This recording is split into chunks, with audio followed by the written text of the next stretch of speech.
Hello, hello, and welcome to another podcast episode of Overpowering Emotions, where I talk all things big emotions, emotion regulation, resilience, anxiety management. I am talking about trauma still. Last week, I was talking about the nervous system, just giving a little overview, foundational things that we need to know about the nervous system. And today I'm going to be looking at some of the proactive strategies to help strengthen that nervous system and its flexibility so it can be more adapted.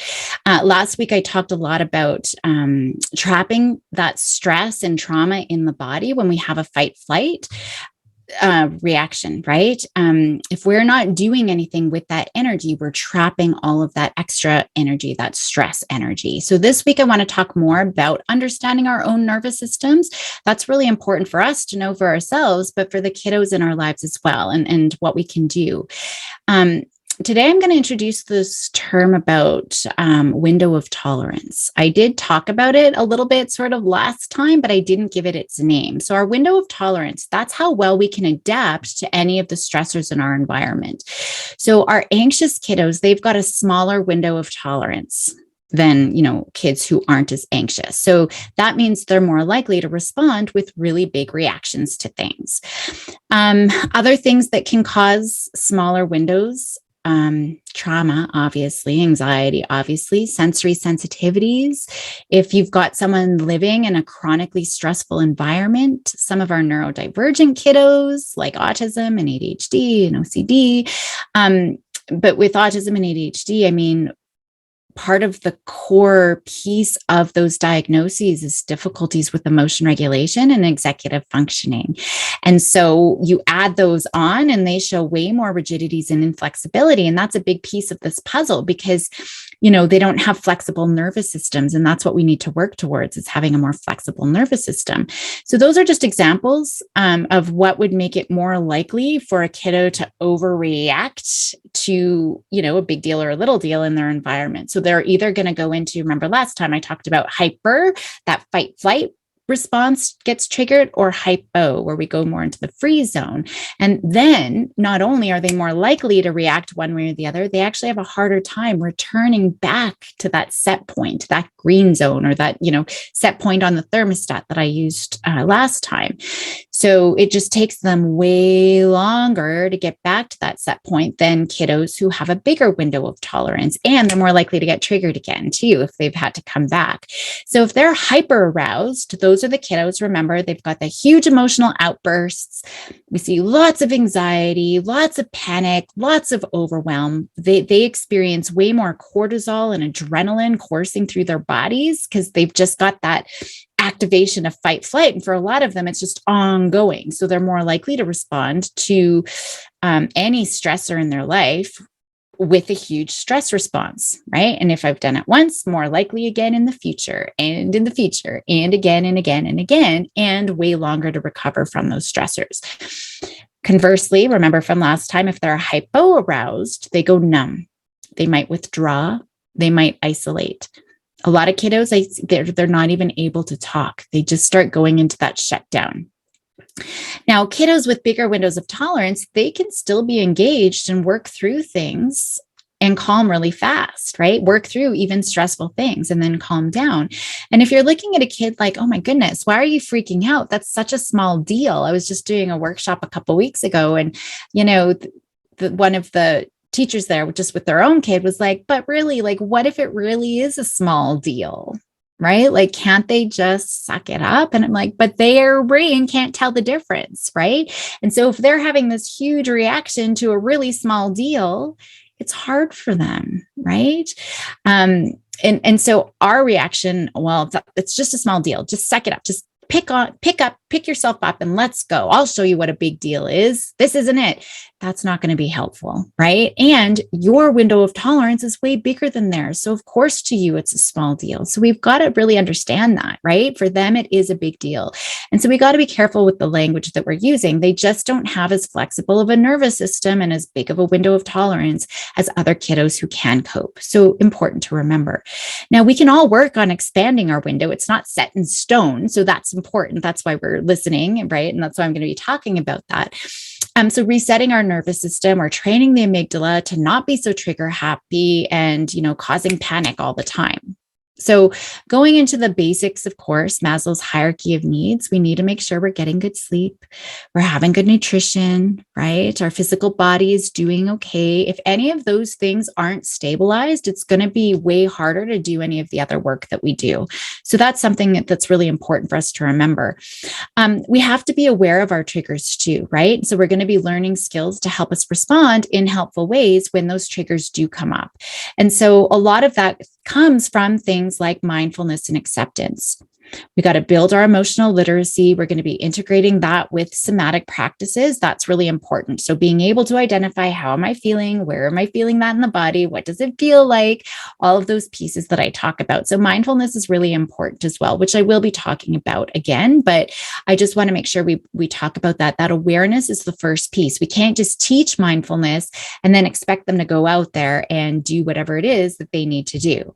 We need to actually be aware, when would I need to? Well, first build the skills of mindfulness, but then know what my nervous system needs at a given time. And so that's going to be really important. And if there's trauma, that's been part of a kiddo's experience and it hasn't been resolved, well, it's going to be important to process through that and work through that as well, right? And so that's part of everything that we're going to be doing this. Now, a big piece of knowing our window of tolerance, and then when we start getting over or under aroused so that we can up or down regulate as needed, is going to be important, just having that, okay? But I want to be really careful with this, because a lot of times when we're trying to build that awareness, this is why I don't really like the zones of regulation, right? Because I think I like the idea of it, but I think sometimes how we set it up can be really problematic. So if you got a kiddo who's like, I'm in green, right? They associate red or yellow or even blue as bad. And so they're always, doesn't matter how angry or dysregulated, I'm in green, right? And we don't want that. Or conversely, we've got kiddos who always admit that they're in red for whatever reason. There could be lots of different reasons, but they're always saying they're red. They're just never saying that they're in green. We don't want that. We really want them to know exactly where they are. Now, just so you know, if they are getting too hyper or hypo aroused, their prefrontal cortex is offline. They're not going to be able to identify where they are. So us getting in their faces, being like, oh, where are you in the zones? Not helpful at all. Their rational thinking brain is not online. That's why we need to give them space to process things. We want to catch them when they're going, from green into the yellow, right? Or when they're getting hypo, we need to be aware of where that point is before they escalate or get too hypo aroused. So that's where the awareness is. It's not what it looks like when their prefrontal cortex is already offline, when the Wi-Fi is offline. Okay. And even in dorsal, all of these places, we need these things. In dorsal, we need to be in dorsal part of the time. That's where our body literally digests and repairs itself. That's why it's called rest and digest. It's not just freeze. We actually have to go there. So it's not about good and bad. And so, we need to help kiddos understand that and reinforce not whether or not they're in green, if that's the language that we're using. I just like being ventral, right? When we are in that calm state, it's not about reinforcing them staying there, because we need the other places, but it's about reinforcing accuracy, the self-awareness. That's really important. So getting away from good and bad. What's being helpful or not based on what I need right now, right? That's really important. Doing relaxation strategy when I'm hypo-aroused, I'm becoming immobilized, that's not going to help me. That's just going to quicken up the immobilization. So relaxation wouldn't make sense then, right? And so we would think relaxation, oh, that's a good strategy. We should all do relaxation. Well, no, not if that's not what your nervous system needs right now. If it's already hypo-aroused, you need to pick up that tension, right? You need to pick up that blood pressure. And same thing with fight flight. It's not always a bad thing. I love fight flight when it kicks in, especially when I'm doing traveling and I'm doing workshops and I'm presenting for 2 or 3 or 4 days at a time. I welcome that energy. I need that energy. right? So it's being able to embrace it and accept it when it comes. If we're just trying to get rid of it, that's a problem, because we're just going to stress ourselves out more. And we're teaching ourselves, like, that's where we get into the shame and guilt. Like, what's wrong with me if I'm always feeling stressed? Okay. So it's not about good or bad. It's about, what do I need right now? If I'm going into immobilization when I'm about to present or do a podcast, that's going to be a problem. I'm going to fall asleep. I'm not going to be very effective. I need that energy. Okay. But we can help ourselves restabilize after we've had that stress, right? So if I was staying at that, traveling every day and working at my system every single day, now that's going to be a problem. Now, one of the key things that we do in polyvagal theory is map our nervous system. And so this is part of raising our awareness. So we get in touch with what's going on for us. Everyone's different, so it's going to look different for everyone. And in all my work, where I'm constantly talking about dropping into the body, this is a key piece of that, right? And I know not everyone follows through with homework, regularly practicing to the body and seeing what their body is doing, but this is what we need to do to build the skills. We have to stay present. We have to see where we are, what's our body doing, and what do we need now before it's too late, before our Wi-Fi goes offline. Okay. So I'm always talking about setting up experiments. Let's play detective. You're going to collect some data. This way, when we're getting curious, we're keeping our prefrontal cortex online, right? It helps our kiddos or teens and even our adults stay engaged. We do have to track some data, which I always get a lot of groans from my ADHD kiddos and a lot of my adults, but we can make it easy, right? We can, especially with kids, just really make it. We're setting up this science experiment. You are playing detective, whatever we can do to make that really helpful. If you're a Patreon member, I've started up a Patreon membership where you can access things like transcripts to my podcast episodes, but I will also have, for members, access to a little workbook on mapping our nervous system. And so I've got lots of examples of what hyper and hypoarousal looks like, and then what it sounds like, some of those conspiracy stories. If it's conspiracy, sometimes it's pictures, what it feels like in our body, what it looks like in our body postures or in our behaviors.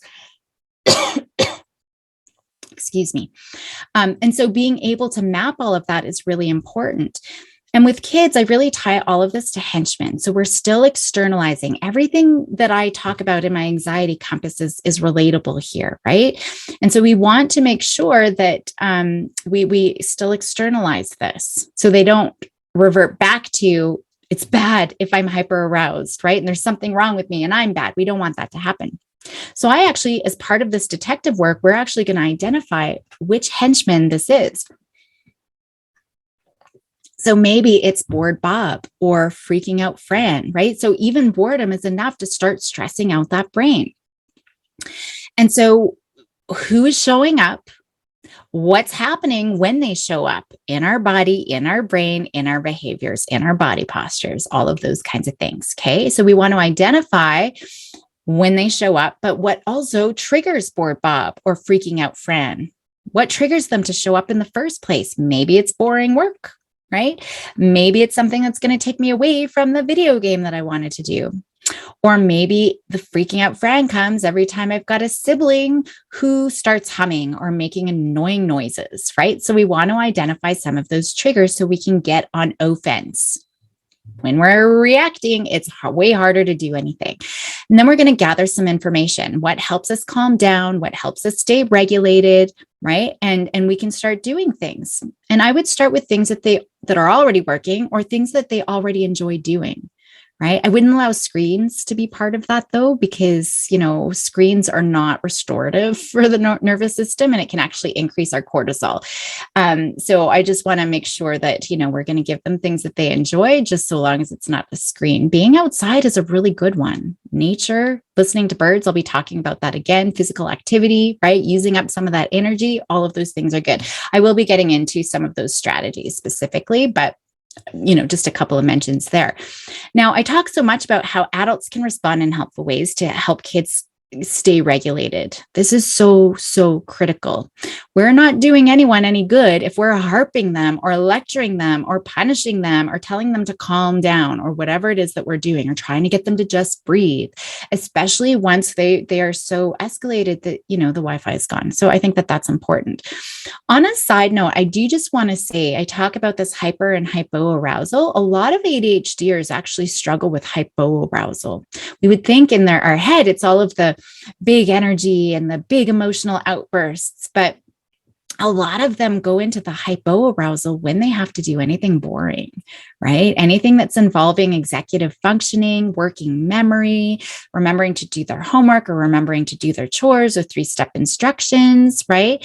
They're actually going into that hypoarousal. And then guess what? We adults usually get so frustrated with them.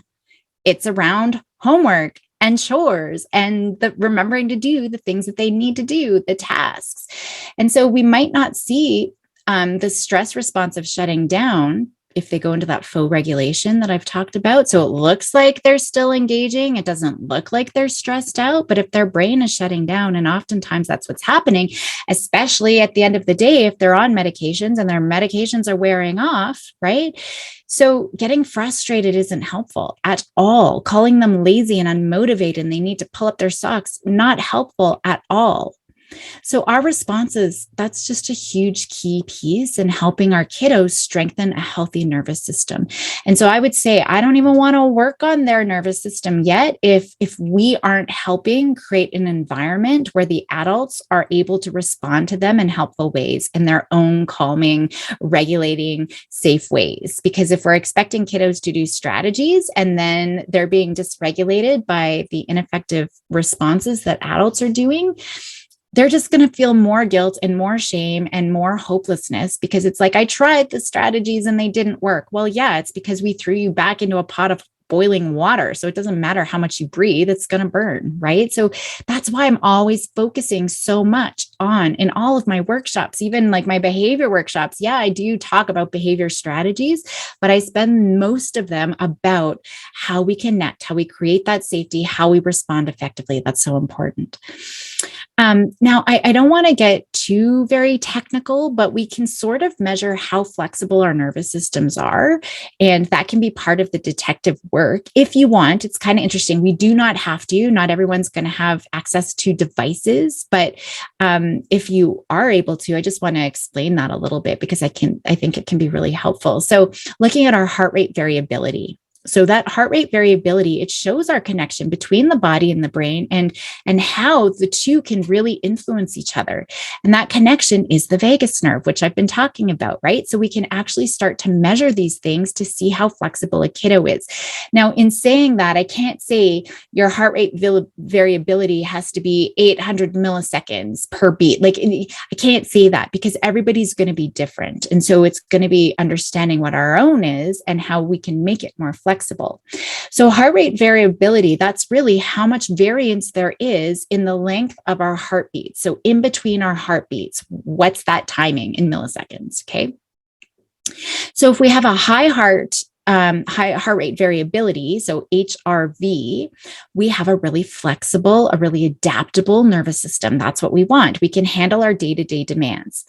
Lower variability in our RV, I'm already mixing it up. So lower heart rate variability, they're not as flexible. They can't adapt as quickly, right? Whatever demands are coming, emotional reaction. Everything is a big deal. And we're going to experience way more stress. So those kiddos with low heart rate variability, they're the ones more likely to have anxiety, PTSD, depression. I would say too, our neurodivergent kiddos, ADHD and autism, likely have a much lower heart rate variability. And then, of course, we're going to experience more chronic health conditions, chronic pain, chronic fatigue, heart disease, diabetes, all of those kinds of things. Okay. Now, I just want to make sure I don't confuse anyone, because you're like, isn't a low heart rate really good? Okay. Low heart rate. Yes. Low heart rate is good. We are healthy when we have a low heart rate. Okay, that's our heart rate is how many times our heart beats in a minute. Okay. We can count every heartbeat. That's easy. We can just do it right now for a minute. How many heartbeats happen in a minute? Okay. That's our heart rate. But that's different from what I'm talking about. I'm talking about heart rate variability. Okay. We're adding that V to the HR.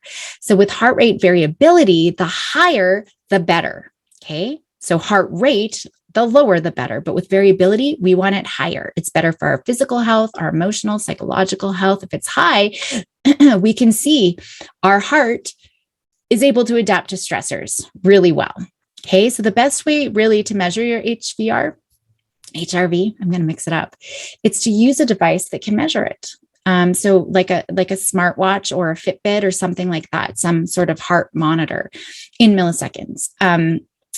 And I'm going to be talking about some of those ideas of how we can change our vagal tone. So just increasing our flexibility of our nervous system. But right now, before we get into that, I'll do that next week because I'm trying to condense how much information that I'm giving you. Get a baseline now of that HRV, heart rate variability, for your kiddo or for yourself, and you're going to monitor it to see your progress. Just for now, we're just going to get a baseline. But once we start doing things, next week, I'll talk about those things that we can do to increase that heart rate variability. But if you don't have something, like I said, to track it, it's okay. It's not a critical piece. It's more for our own curiosity. It's more for, kids being able to track their progress to see if they're making a difference, if what we're doing is making a difference. But it's okay if we're not as well. We'll see it over time too, just behaviors and how they're able to cope with things.